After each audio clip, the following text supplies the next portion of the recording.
Como la muga y la droga no conoce de mugas ni de fronteras, Patricia Insúa, de la Universidad del País Vasco, va a hablar sobre el consumo de drogas en población joven en espacios festivos en el ámbito transfronterizo.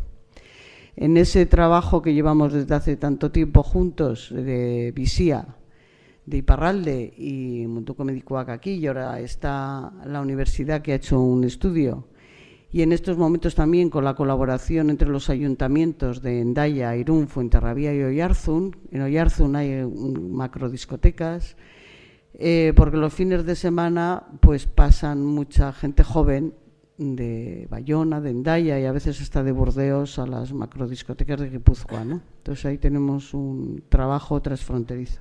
Y ahora nos vamos a ir al espacio festivo, a ver qué pasa ahí, ¿no? Con Patricia Insúa. Hola, buenas tardes.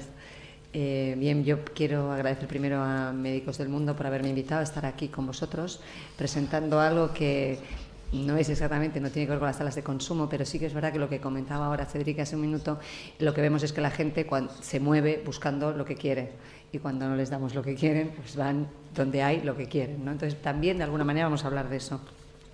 Yo voy a hablar del consumo de alcohol y otras drogas en la población joven en los contextos festivos en el espacio transfronterizo, en la muga, en la frontera entre Guipúzcoa y Francia. Esta presentación, bueno, la hemos preparado María del Mar Lledó y yo, pero voy a presentar los datos de un estudio en el que hemos participado dos equipos distintos, y es un ejemplo de lo que yo entiendo por coordinación transfronteriza. El equipo de la Universidad del País Vasco, que coordiné yo, en el que participaba María del Mar Lledó, Isabel Germán, Teresa Sassiaña y Alaguese, y el equipo de Bizia, Médecins du Monde, de Bayona, donde, coordinado por Jean-Pierre Doluet, en el que estaba Arcaicha Guerreche-Colina y Cirilo Laizola también. Bien, ¿cuál era la finalidad del estudio? Profundizar en la situación del consumo de alcohol y otras drogas en los contextos festivos en el espacio transfronterizo del territorio Bidasoa-Txingudi. ¿Por qué el espacio transfronterizo? Bien, el flujo de personas en esta frontera es algo de siempre, es algo que se produce de siempre.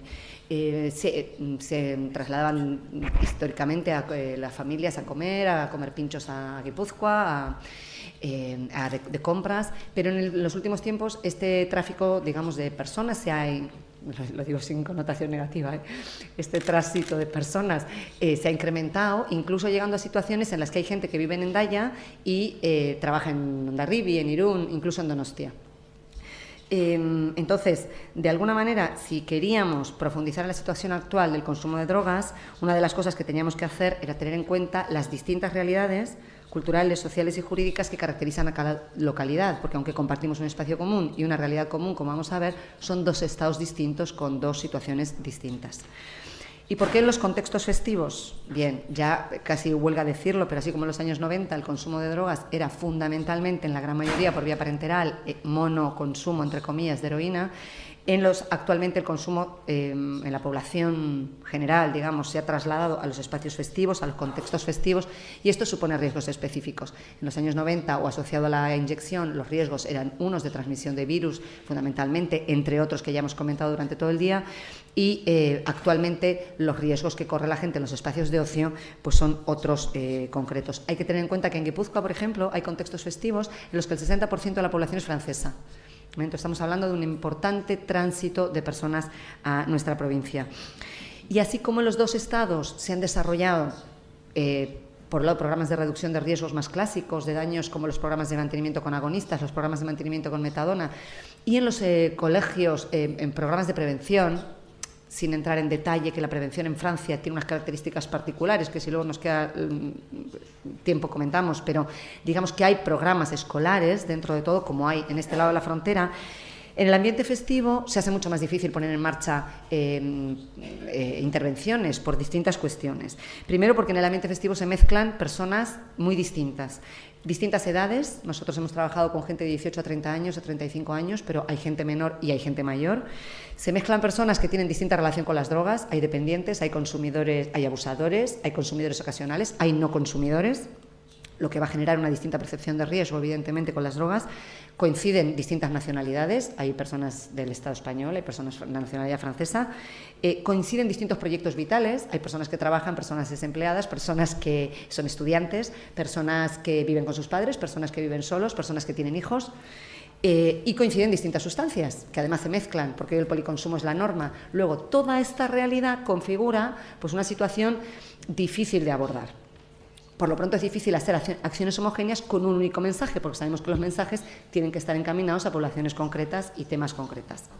Entonces, en esta situación, conscientes de esta realidad y de que había que establecer intervenciones conjuntas, en un primer momento la Conferencia Atlántica Transpirenaica, la Prefectura de Pirineos Atlánticos y el Ayuntamiento de Irún deciden realizar un estudio, que es el que nos encarga la Universidad del País Vasco, para ver cuál era la realidad, ¿no? Para ver cuál era esta situación.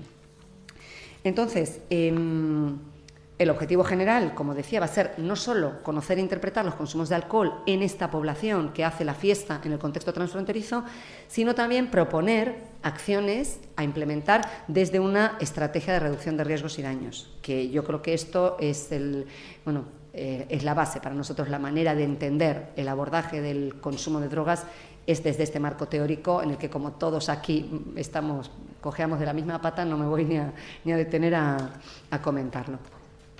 Entonces, los objetivos específicos eran profundizar en esta situación de movilidad, es decir, por qué se trasladan, cómo se trasladan, cuándo se trasladan, para qué, conocer las características de la juventud que alterna en este espacio y reflexionar sobre las particularidades del consumo de drogas. Y luego, a partir de aquí, proponer acciones específicas basadas en la evidencia científica, como bien se ha comentado durante todo el día, y que tuvieran un amplio consenso social, es decir, donde intervinieran todos los agentes sociales que intervienen en la zona.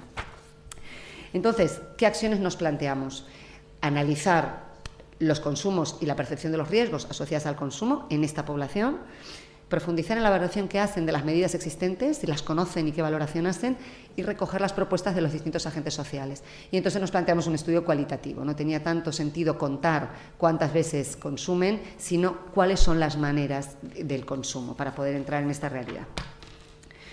Entonces nos planteamos un estudio, como os comento, correlacional, cualitativo, que combinaba entrevistas en profundidad y grupos de discusión, y seleccionamos 2 muestras, los jóvenes que alternan en el espacio transfronterizo, y ahí tuvimos en cuenta nacionalidad, sexo y edad, 18-30 años, fue el bloque de gente que cogimos, porque es la población más característica del alterne de la noche en la zona, y luego profesionales de salud mental y otros agentes sociales que intervienen con los jóvenes en distintos ámbitos.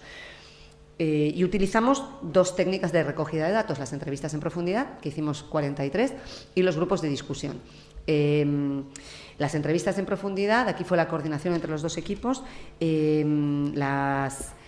os voy a poner la otra para que vayáis viendo cómo se distribuían las muestras, para yo no entrar, pero sabéis que nos permite profundizar en las creencias, en las actitudes, en aquellas cuestiones, en temas muy sensibles, en temas que normalmente se ocultan o que no se cuentan. Entonces la entrevista en profundidad permite una relación con quien la realiza, entre el entrevistador y quien la realiza, que permite profundizar en esto.